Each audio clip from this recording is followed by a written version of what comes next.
Bienvenidos. Comenzamos la siguiente clase de prioridades en la atención del paciente con déficit focal, perteneciente al curso Actualización en Urgencias. Yo soy el Dr. Santiago Cutilier, soy especialista en medicina interna y soy residente de neurología del Hospital de Clínicas y pertenezco además al servicio de emergentología del Hospital Fernández.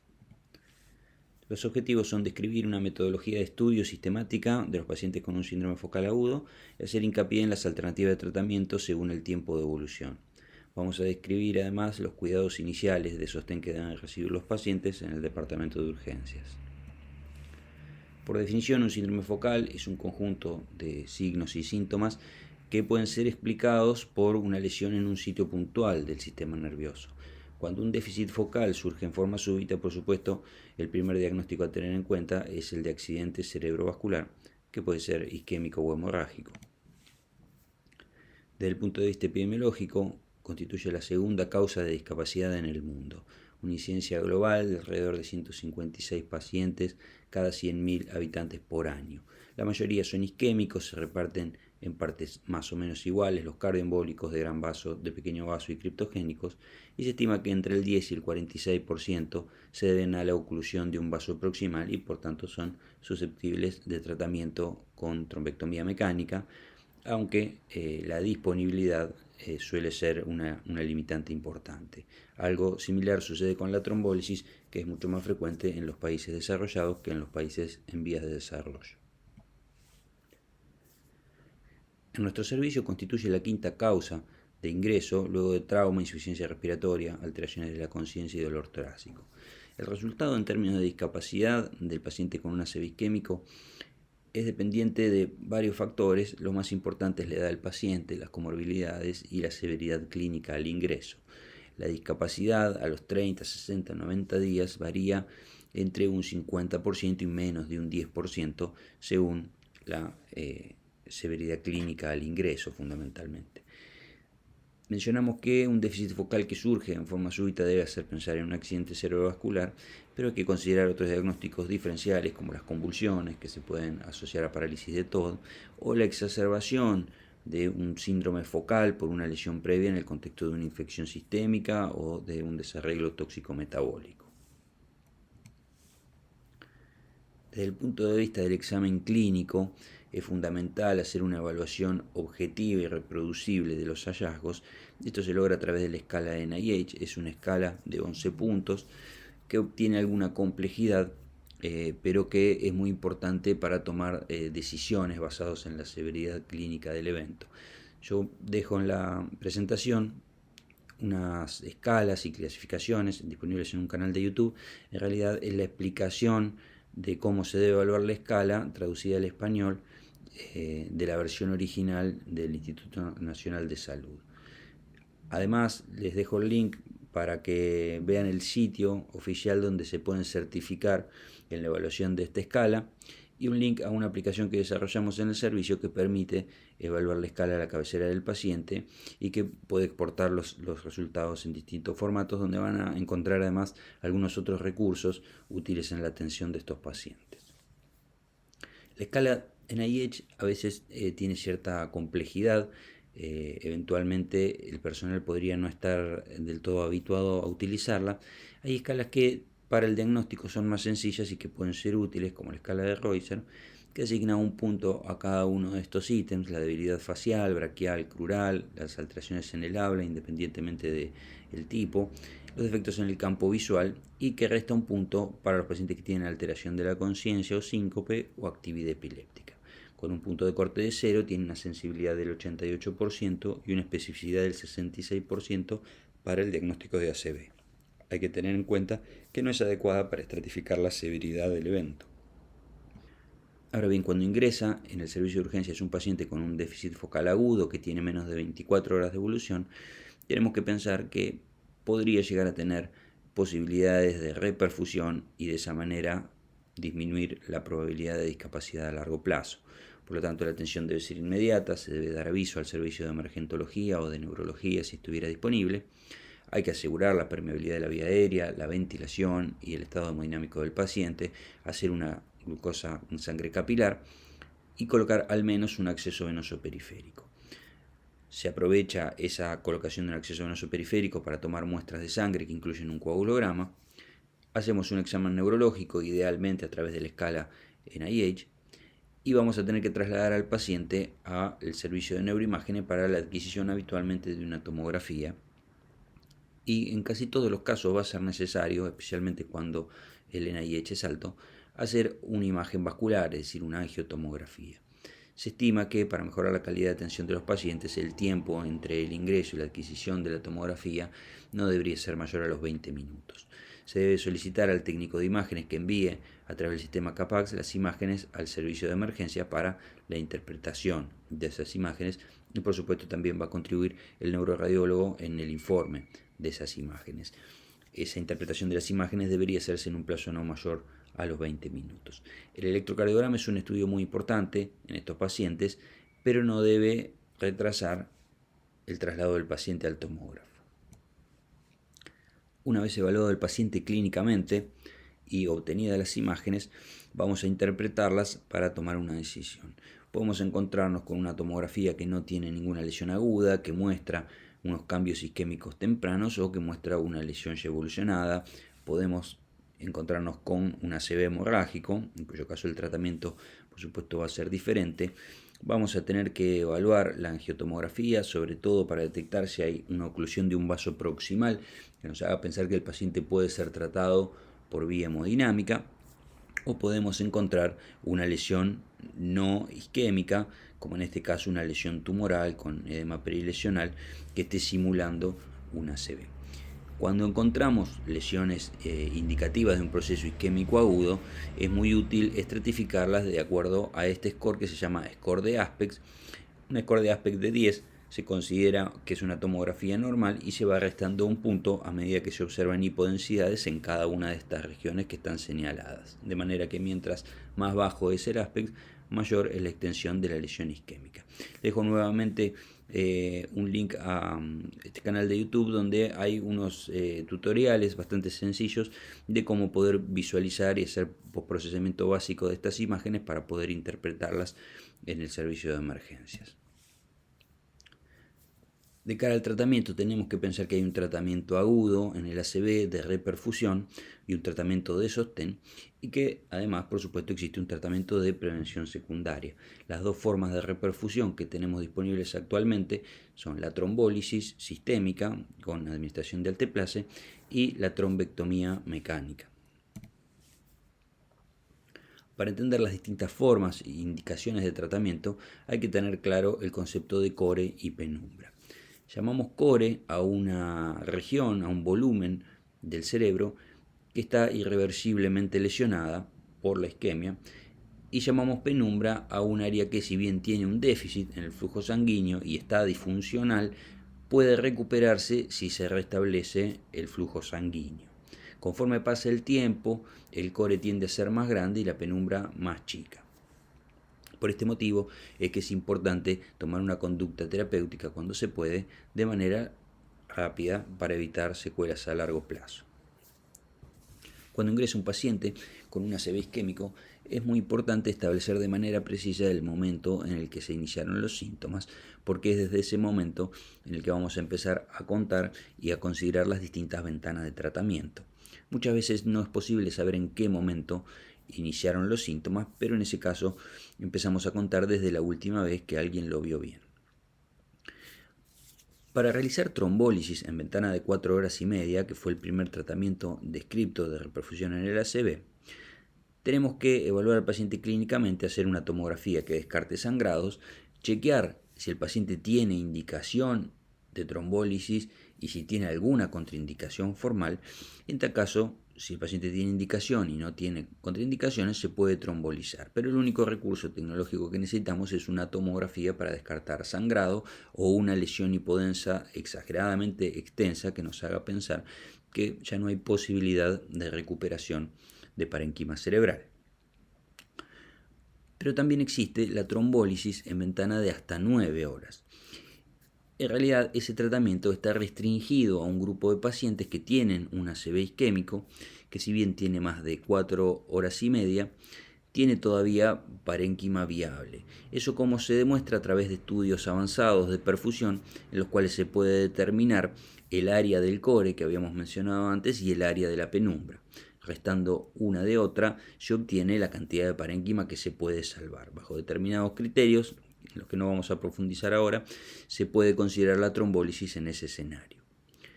Cuando un paciente tiene una oclusión vascular proximal, puede ser candidato a trombectomía mecánica. La trombectomía mecánica en ventana de 6 horas solamente requiere que el paciente tenga un NIH mayor a 6, una tomografía sin sangrado y una angiotomografía o una angioresonancia que demuestre una oclusión proximal. No necesitamos más recursos que esos para definir que el tratamiento que le corresponde a ese paciente es ese. Sin embargo, se ha visto en los últimos años que entre las 6 y las 24 horas, esos mismos pacientes que tienen una tomografía sin sangrado, una angiotomografía con oclusión proximal, pueden beneficiarse de la trombectomía mecánica si es que tienen, como mencionamos antes, un core relativamente pequeño en relación a la magnitud del área de penumbra.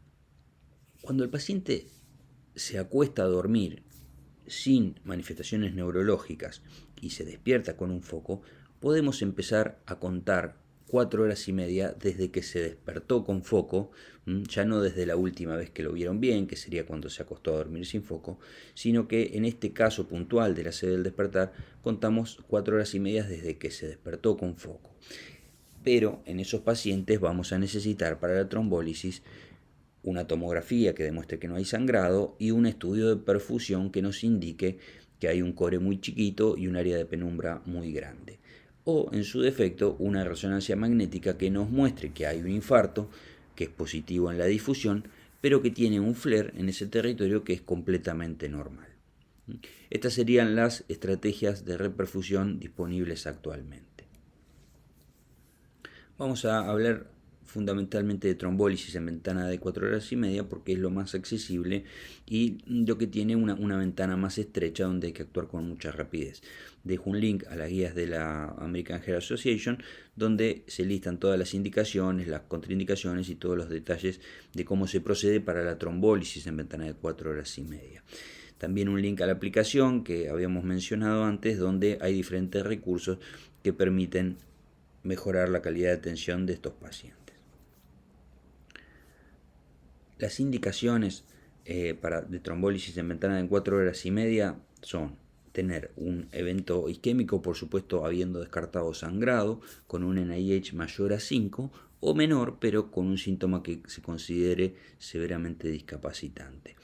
Tenemos que tener una presión arterial menor a 185-110, si no es así se puede tratar con drogas titulables, y hay una lista de contraindicaciones absolutas, que son las que están en rojo: la presencia de coagulopatía, menos de 100.000 plaquetas, un RIN mayor a 1,7, un KPTT mayor a 40, aquellos que reciban heparina de bajo peso molecular pero en dosis anticoagulantes, no aquellos que reciban en dosis profiláctica, las dosis profilácticas no son criterio de exclusión, los que reciban un anticoagulante directo en las últimas 48 horas o Abscisimax o aspirina endovenosa, eso es menos frecuente. La sospecha de endocarditis infecciosa o disección aórtica son criterios de exclusión, lo mismo que la demostración de una neoplasia intracraneal intraaxial. Haber tenido una ACV en los 3 meses previos también, traumatismo de cráneo severo, el infarto postraumático, una cirugía intracraneal o intraespinal en los últimos 3 meses, antecedentes de un sangrado intracraneal en cualquier momento, sospecha de hemorragia subaracnoidea o una hemorragia digestiva o una neoplasia digestiva en los últimos 21 días. Hay, por supuesto, situaciones intermedias que no son criterios de exclusión, pero que ameritan algún tipo de precaución, que están detalladas en la aplicación que mencionamos y en las guías de la American Heart Association. Cuando decidimos que el paciente tiene criterios de inclusión y no tiene criterios de exclusión para trombólisis, vamos a utilizar Actilice, que es el RTPA, en dosis de 0,9 miligramos por kilo. La dosis máxima es 90 miligramos, se administra el 10% en bolo y el 90% restante se infunde por bomba de infusión continua en 1 hora, y hay que recordar que debemos utilizar un lumen exclusivo. En el paciente en el que administramos trombolíticos, tenemos que monitorear la presión arterial cada 15 minutos durante la infusión y en las siguientes 2 horas. El objetivo de presión arterial que tenemos luego de iniciar los trombolíticos es menor a 180-105. Tenemos que demorar la colocación de catéteres y cualquier procedimiento invasivo, salvo que sea estrictamente necesario. Y hay que hacer una tomografía de control a las 24 horas y recién con esa tomografía decidir el inicio de los antiagregantes. Cuando el paciente presenta durante o poco tiempo después de la infusión de RTPA cefalea, hipertensión aguda, náuseas o vómitos o deterioro neurológico, hay que suspender inmediatamente la infusión de TPA y trasladar al paciente al tomógrafo. Si el paciente no tiene ninguna complicación hemorrágica, se puede reiniciar la infusión del trombolítico en la medida en que todavía estemos en la ventana terapéutica. Si hay una transformación hemorrágica, se debe consultar en forma inmediata con neurocirugía y con hemoterapia para el tratamiento de un sangrado asociado al uso de trombolíticos. Nuevamente van a encontrar recursos en la aplicación sobre cómo proceder en relación a los hemoderivados en estos casos. Mencionamos anteriormente que la trombólisis puede indicarse en pacientes que tienen una ACV del despertar cuando se cumplen determinados criterios. El paciente que se acostó a dormir en su estado neurológico habitual y despierta con foco se puede trombolizar dentro de las 4 horas y media de que se reconoce ese foco al despertar si cumple una serie de condiciones.